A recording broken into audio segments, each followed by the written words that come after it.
Wish you could become a morning person? You know the type, up before the sun, early morning runs, first one to the office with donuts and a smile. How do they do it? Easy. With the new Galaxy Watch 8, sleep tracking and personalized insights from Samsung Health help you improve so you can wake up to a whole new you. One who, dare I say it, skips the snooze? It's possible. Train your sleep with Galaxy Watch 8. Learn more at Samsung.com. Requires compatible Samsung Galaxy phone, Samsung Health app, and Samsung account. This episode is brought to you by Nespresso and Samara Origins by the Weekend Coffee Collection. Introducing Samara Origins. My collaboration with Nespresso is a connection to my roots, to my mother, Samara. Coffee that hits the right notes. It transports you. Crafted with unique notes and bold, soaring flavors. Experience a taste that moves you. Nespresso and Samara Origins. Discover more at Nespresso.com. Experience a membership that backs what you're building with American Express Business Platinum. Get 2 times membership rewards points per dollar on eligible purchases in key business categories, as well as on each eligible purchase of $5,000 or more, on up to $2 million in eligible purchases per calendar year. American Express Business Platinum. There's nothing like it. Terms apply. Learn more at americanexpress.com/business-platinum. Welcome to Wrestling with Heart, a podcast looking at pro wrestlers giving back to their community.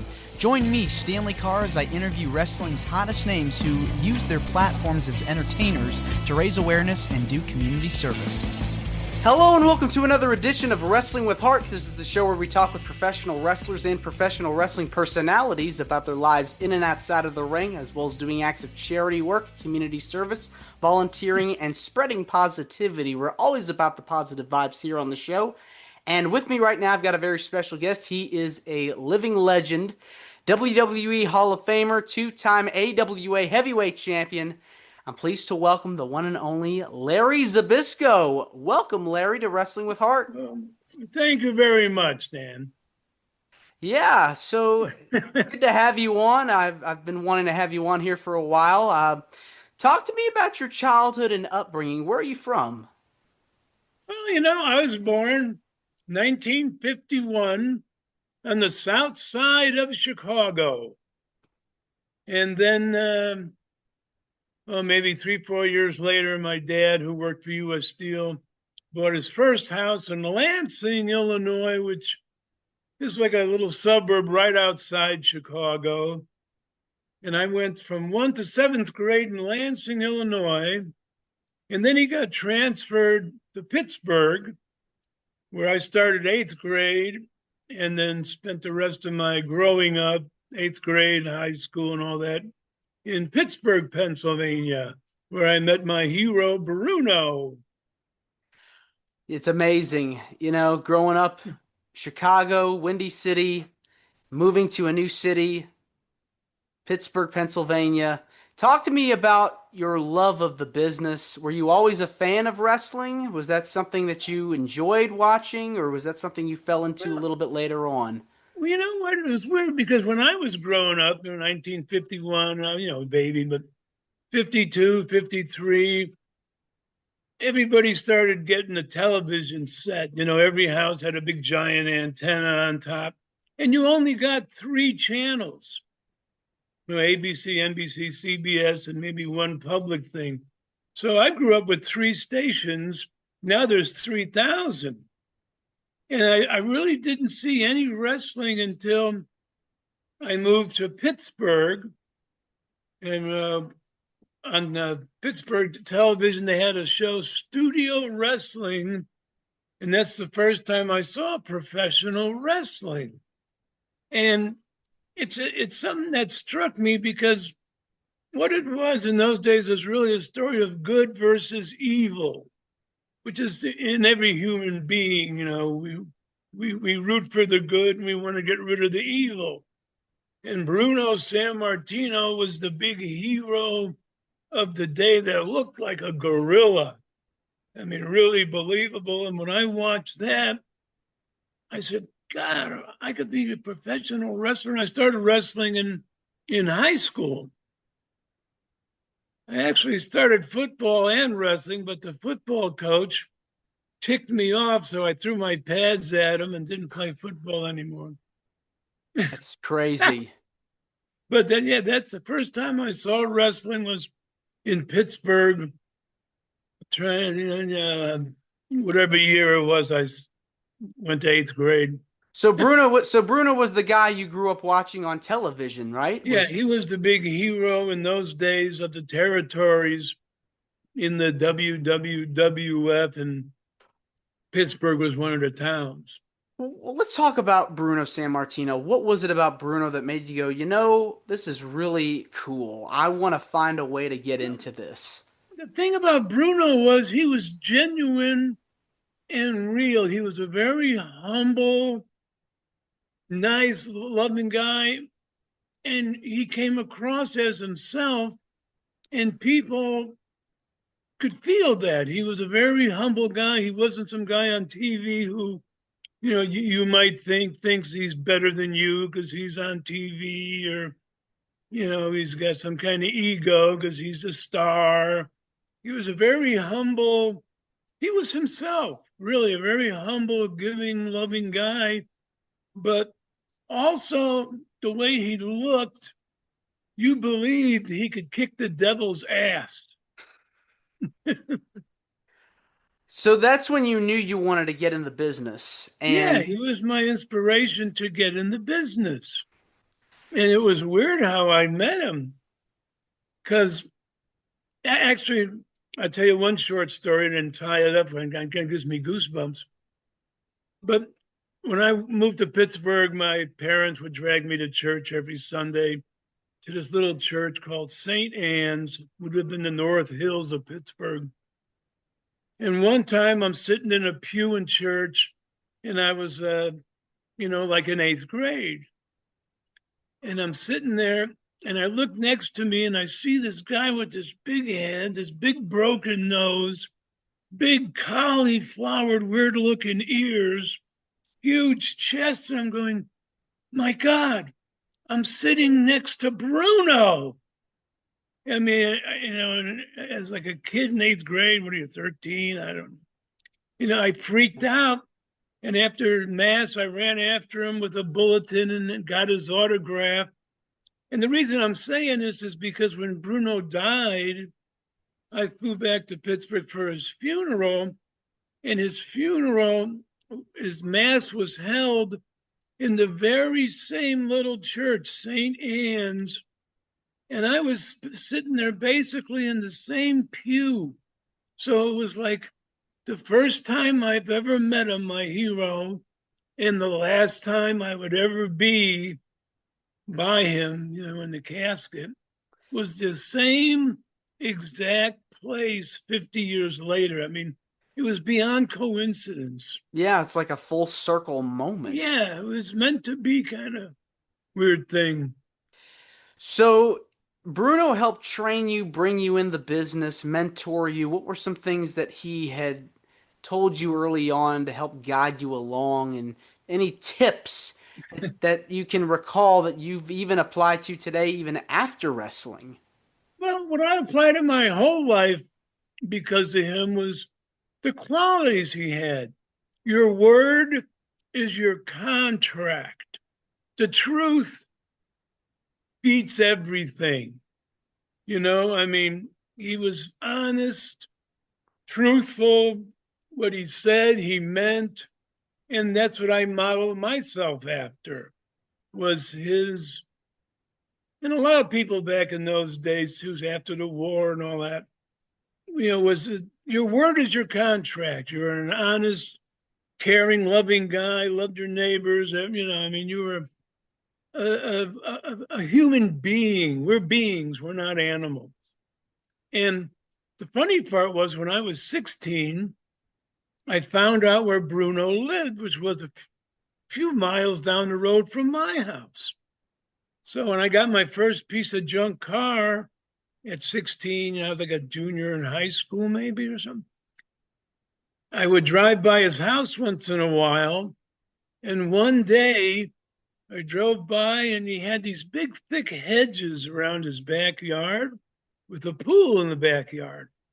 And one day I drove by and I saw Bruno standing by his pool getting a tan. And I freaked out. I stopped the car and I couldn't help it. I crawled through this guy's hedges and he hears the bushes crackling and looks at me. And I come through the bushes and introduced myself. And that's how the whole thing started. And I told him I was wrestling at North Allegheny, and he was impressed with that because I was very good. And it was a time in his career where he didn't wrestle every day. You know, he didn't do all the smaller towns. He just wrestled on the weekends in the big arenas, you know. Yeah. So we had a chance and we started working out together. He had a gym set up in his basement. And there wasn't much equipment there. He had a bench, you know, heavy dumbbells, and God, that's about it. You know, a curl bar. But I did Bruno's workout, and his workout was heavyweight, low reps. And when I started working out, you know, I don't know what the hell I was doing. But when I turned 21, I weighed 245 pounds. I wrestled 180 in high school. And then at 21, when I started, I weighed 245, and my best bench was 465 pounds with the 1 second pause. But I did Bruno's workout and then got that kind of build that resembled him a little bit, that thick chest and the bigger. I used to have muscles, you can see. But yeah, physique. Yeah, but just working out with him for some years. And as we worked out, we'd talk about the wrestling business, and he'd give me some tips and show me some holds. Bruno wasn't like a shooter kind of wrestler. He was very simple, you know, bear hug, you know, pick up the guy for the back breaker. You know, there was guys that knew more wrestling than Bruno, but Bruno was very simple and so strong, and he didn't have a neck. His neck was so big and his trap muscles came to his ears. So it's like you couldn't really hurt the guy, you know. That's unbelievable. But he hooked me up with other people, you know, from Chief J. Strongbow, guys from England. There were some other guys in there that were what they'd call shooters. They knew how to really hurt you. You know, it wasn't amateur wrestling. It was how to break your arm, how to pop your shoulder out, how to put someone to sleep for real. And I met these guys through Bruno, and they'd help me because they wouldn't help anybody else in those days because it was a very closed shop. But they'd help me because I was Bruno's protege. So I had a political connection I didn't realize. Yeah, you learn all these different holds, these different tricks, kind of like an old school way of learning and training and getting that, putting all that work in. So you made your debut in 1971. Talk to me about your first few matches. How did you feel after them? Were you nervous? Were you afraid? Was it 71? Early 70s. 73, I think, was my first match. And it was at a high school, a smaller show around Pittsburgh. And I was so nervous. Like I was supposed to be on the opening bout, and the promoter, if it Rudy Miller or somebody, okay, Larry, let's go. You ready? I go, oh, wait a minute. Can I go on second? I was like so nervous. So he says, okay, well, loosen up and we'll go to the second match. So then I remember walking out in the crowd, and the first thing that hit me that you don't think of is all I was wearing was a little pair of tights and boots. And during the winter there, everybody else had jackets and clothes and sitting in them. I felt like I was naked walking out in front of a crowd of people. That's the first thing that hit my mind because you don't realize that. And walking up the steps to the ring, I felt like almost numb. I was so nervous. And I was in with a guy who wasn't that good. And I think I beat the hell out of the poor guy. I was just so nervous. I mean, yeah, but knew what I was doing. And so, but that was the very first thing I realized. Oh my God, I got no clothes on. and everybody in the place was dressed. That's unbelievable. Yeah, something you don't expect. No, definitely unpredictable. So you got into have an amazing career, both in the ring and also as a commentator. Talk to me about some of the people you've gotten to wrestle against, because I know you've gotten to wrestle Bruno, had a feud with Nick Bockwinkel, and so many other people. Who are some of your favorite opponents that you got to compete against over the years? Well, you know what? I had kind of great matches with everybody in those days because they all knew what they were doing. I mean, Bruno and me was the biggest thing that happened at the end of the old school era, right before the territories were going to go out and nationwide cable was going to come in and change everything. But Nick Bockwinkel, he was in there a while. He was great in the ring. I wrestled Harley Race, Ray Stevens. I mean, I'm trying to think of all the guys, but it was a different day than today. And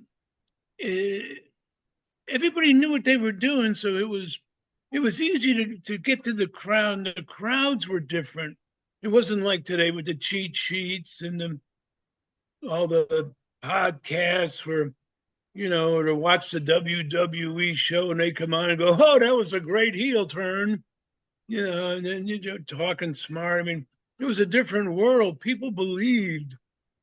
And I'm trying to think of more guys because there was guys. I mean, I wrestled Tommy Rich for an hour. And after that, Luthez came up to me and said, Larry, that was the best hour match I've ever seen. And I wrestled another guy in Texas, Cowboy something, I can't remember.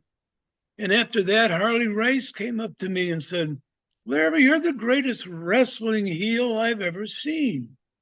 Because with all the training I had in the psychology I knew from Bruno and the old school guys, people really hated me.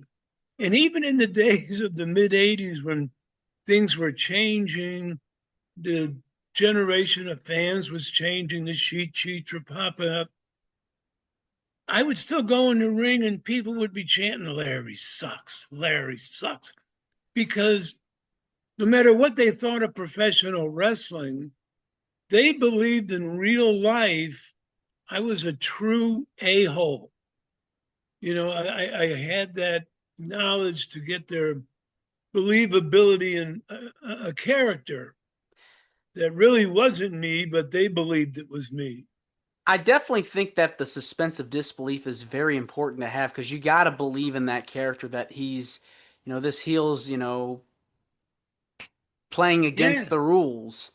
And so yeah. you have to really like get the crowd invested so you want to see the heel lose Oh, and make. yeah. And that's human nature. You want to see good overcome evil, the good guy beat the bad guy. And that's all the TV shows back then we grew up with. I'm hooked on the old Perry Mason murder mysteries. I always catch the bad guy at the end, or old cowboy movies, and all that stuff. What do you feel is like the best part about being a heel? Well, the best part is it's what kind of drew the crowds because if they really hated you, they would buy the ticket and show up. It wasn't like today where you get contracts and money and all that. Back in the old days, if you didn't sell tickets, you didn't eat. So people really had to have emotional feelings about some a-hole, they couldn't stand, so the characters had to know what they were doing, and you had also they took advantage of things like after World War II, the Japanese guys would be like instant heels, or the German guys strutting around the ring would be, use that and to get people, irritated and all that, anything they could. And one of the important things was also the difference that took guys to the top level was their ability to talk on the microphone, do an interview. The guys who became stars were good on the stick. Like today, I watch wrestling and they stand in the ring for 10, 15 minutes, and one guy is talking and talking and talking about being friends. And then someone else walks out and interrupts. And then you got two guys just standing there talking and talking. If 20 minutes goes by and nothing happened yet, it's a different ball game than it used to be. And you got a different fan base, different It's reality. evolved. It's changed. Yeah, it's different. When you watch today, though, do you see anybody that stands out? Like, do you see anybody that you go, man, this guy's a really good heel. This person's getting so much heat. Well, that's the thing that's the difference, because the audience is with it so much. You've got ring, whether it's Raw or SmackDown or the newbies at NXT, they're really amazing athletes. And you got ring, they're amazing athletes, and the people know that. But instead of really doing like wrestling characters, they're all doing the same thing. They're running up and back on the ropes. They're flipping over the top and someone's out on the floor to catch them. They're standing on the top turnbuckle and back flipping midair and crash through tables. I mean, but they're all doing it. So they're all kind of like the same. And there's not that like it used to be where, oh, I love this guy and oh, I hate this guy. People watch it and they go, oh, hey, both these guys are great. They're going to put on a hell of a show. It's a whole different mentality. I think one person who I feel that's done extremely well in the modern era as far as getting heel heat, is MJF. I don't know if you're familiar with him, but he's on AEW. But he's an AEW guy. Yeah, I don't watch. Yeah, once in a while I'll click on and off. I mean, I'll check out Raw. I'll watch NXT. I live 5 miles from the PC, and I'll check out to see if there's any newbies that have, what I think, you need to get to be a somebody. And JF, to be honest with you, I don't know what to say about the guy. I think he's a guy that I think stands around wearing a scarf. Mm-hmm. And even the announcers are out there screaming, boy, they're putting on a great performance. And they are. But it's the same performance like every match almost. And then they stand there and they slap each other. I'll slap you in the chest. You slap me in the chest. If it were you in a real fight, are you going to slap the guy? No. So it's a different form of entertainment. It's definitely changed. It's definitely evolved over the years. Now I want to switch gears and talk about some of the stuff you've done outside of the ring, outside of wrestling. What kinds of things have you done to make a difference in your community, whether it's volunteering for like animal shelters or donating food to food banks or visiting hospitals? Has there been something over the years that you have been involved with? I got, four sons, 5 grandkids. So my time is donated. I'm busy taking care of and helping out the family. A couple of them have a tough time. I'll help them out. One's rent goes up for no reason. So I'm really kind of busy with the family. Well, let's talk about raising your family and helping them out, because I think that's important. Family is essential, and I think being there for them is extremely important. Talk to me about that. Because I'm proud of them all because they're all working hard. None of them have gotten into the stupid drug culture thing. One's got 3 grandkids. One's got 2 grandkids. One's got 1 grandkid. My third son, John, he's in the Air Force, and he's stationed on Air Force 2. I really enjoy, helping out the kids and making sure they do good. If they need a hand, I'm there to help them. And I'm proud of them all because, like I said, none of them went away into the drug world or the stupid nonsense. They all got jobs and doing a great job with the grandkids. Well, And let's it's a talk. full-time job. I mean, it's a lot of work, being Yeah. able to take care of so many people. You're helping them, making a difference in their life because they need that parental guardian father figure in their life to be Yeah. able I to mean, grow a up in a good world. example. So put it, and I mean, I've done some things like I donated to State Troopers Fund. I donated to one. Well, let's talk about an example of a moment that was very heartwarming and a touching moment where you're able to help out one of your kids that made you go, man, this was really what humanity means to me. Well, you're getting deep in the soul here, Stan.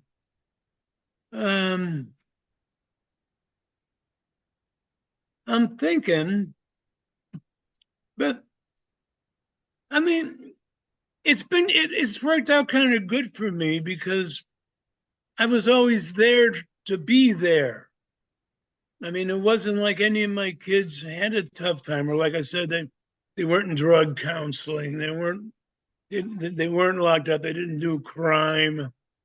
There was, and then, they all had their own idea. I mean, I kind of lucked out in terms of that, but I was a good influence and a good father, and they grew up knowing what's good and what's bad and what's horrible and stupid. Because it's a parent's job with the kids, really, to get them there. And once they get there, hopefully you really shouldn't have to put a lot of time into them because once they're grown up and they got their kids, they're their own men. You know. Yeah, I mean what's that saying? It takes a lot to raise a village. Yeah. So I wish I could tell you some great things I've done, but I've been lucky and us I have a few bucks here and there with some rent help or this or that. And I really, haven't needed to save the day or have one of my kids in rehab or Well, you've you been know a you've been a positive influence, I'm sure, like being able to uh, be there for one of your kids if they're going through a hard time. I don't know if your kids were ever like big, sports fans. Were you ever there like, Little League or I'm sure like were Oh you yeah, able. well, a couple of them. Well, one was into Little League, one was into soccer big time. The Air Force guy, John. Tim was into football a little bit, but and he didn't. Did you Mike was into coach? Did to you do any golf. kind of, training or help them kind of guide them along whenever they were going through something? Well, I'd give them advice, when they needed it, and but I really can't put my finger. I mean, it was never like a disaster, but they were raised right, and they listened to their teachers. They listened to like their baseball coach. They listened to their soccer coach, and I'd be there to support them. And I was just always there for them, and they knew I'd be there. But they became their own. And once they hit 16, and they go, "Hey, Dad, can you help me out getting a new, my first car?" They're going on their own way, and they should already have in their mind what's right and wrong. And if you do it this way, you're going to have a good life. If you do it that way, you're going to wind up in the street, wind up in jail, wind up in the hospital or the graveyard. You know how many young wrestlers I knew that were great that are now dead, from like Eddie Guerrero and Kurt Hennig and some other guys. There's so To many. stupid drugs. It's way too many. It's too bad. Well, I think it's important, when you're there for someone, that you want to make sure that they're living life the way it's supposed to be. You want to stay away from all the bad stuff. It's good to have a parental figure there to guide them along. And kudos to Yeah. you, And I for. think, I mean, a lot of kids that are having problems come from a fatherless home, or I guess there's probably more women, more kids without fathers than without mothers. But, but I was lucky, and I always did good in the business, so I was always able to take care of family. We always had a decent place to live, and they went to good schools, and I worked my butt off to make sure that everything went to my family. You know, Yeah. so I can't complain, and you can boo on me. I love it. I'll Well, tell you Larry, a story about that. yeah, yeah. Well, you know what? I want to kick myself in the butt for being stupid. But back in 1980, when everybody hated my guts, I was the most hated guy with the Bruno feud. A couple of friends of mine were starting a sound studio in their basement, and I know nothing about music. They said, "Hey, you want to help us come down and you can sing a song, and we're going to put the music in."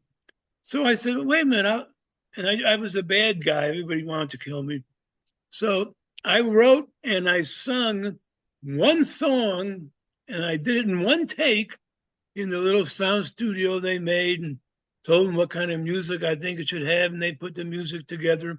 And the name of the song is "Boo on Me."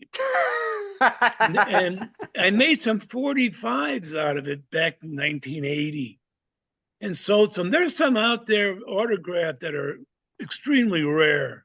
But "Boo on Me," the thing that ticks me off about how stupid I was I was so into the character of being a real a-hole. Like in the mid 80s, when things started changing in the business, guys would come out to the ring and there'd be music. They'd, be playing music and doing an entrance. Well, hell, there was some perfect parts. I could have been coming out to some of the "Boo on Me" because everybody was booing the hell out of me.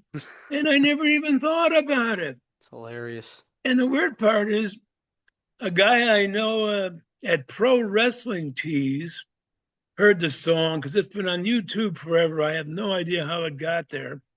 And then a friend of mine put it on Spotify.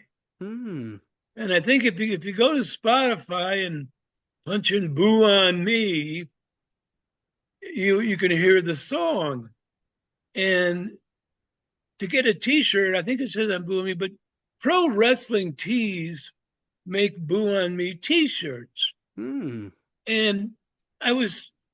if I knew better, if I was more into the showbiz side and the merchandise that was starting in the later 80s, I could have came out with a "Boo on Me" jacket and "Boo on Me" song, but I was still in the character of being a real a-hole. It'd have like a whole phenomenon. Yeah. It's really So if you cool. want to hear "Boo on Me," go to Spotify. There you go. I don't know how to go there. I have a flip phone. Just go online, just Google it, and there you go. Yeah, Spotify, you can hear "Boo on Me." There you go. Larry, I just want to say thank you for coming on to Wrestling with Heart. It means a lot to me and to my listeners and viewers. We done? Yeah.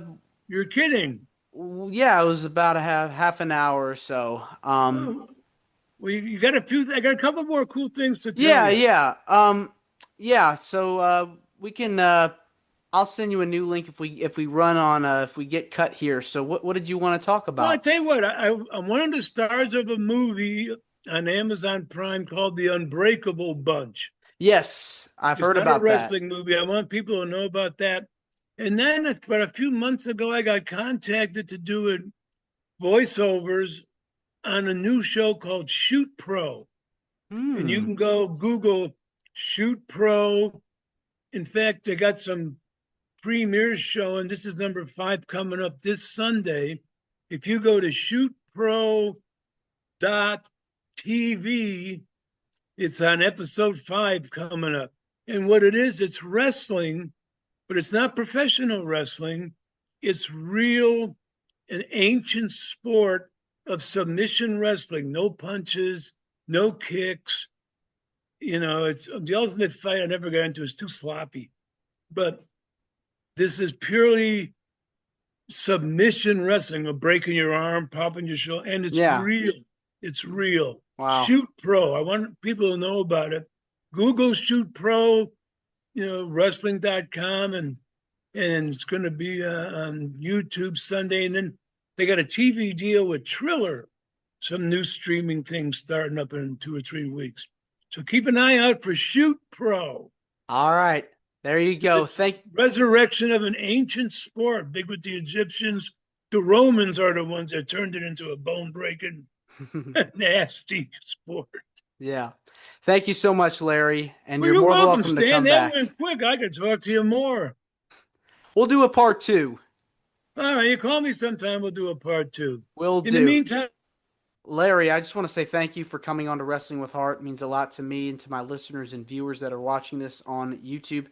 I know you've got a flip phone. I know you're not a huge fan of technology, but where can people find out more about you if you've got any fan pages or any kind of social media pages that people want?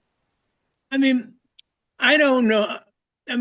People can Google me. They can YouTube my man. I don't know how this stuff gets on there, but like the WWE bought all the old footage from the AWA and the WCW. And so you can Google me and find me all over the internet, but I don't put anything on because I just talk to human beings. Like I'll do a podcast because I can talk to you. Mm-hmm. I'm not talking to a computer. Well, Larry, thanks again, and you're more than welcome to come back. Well, thanks. Just let me know, and I'll talk to you soon. Okay, have a good one, buddy. You too. Take care. Bye-bye. This is Wrestling with Heart. I hope you found this podcast to be informative and entertaining. If you did, please hit the subscribe button and look out for the next edition.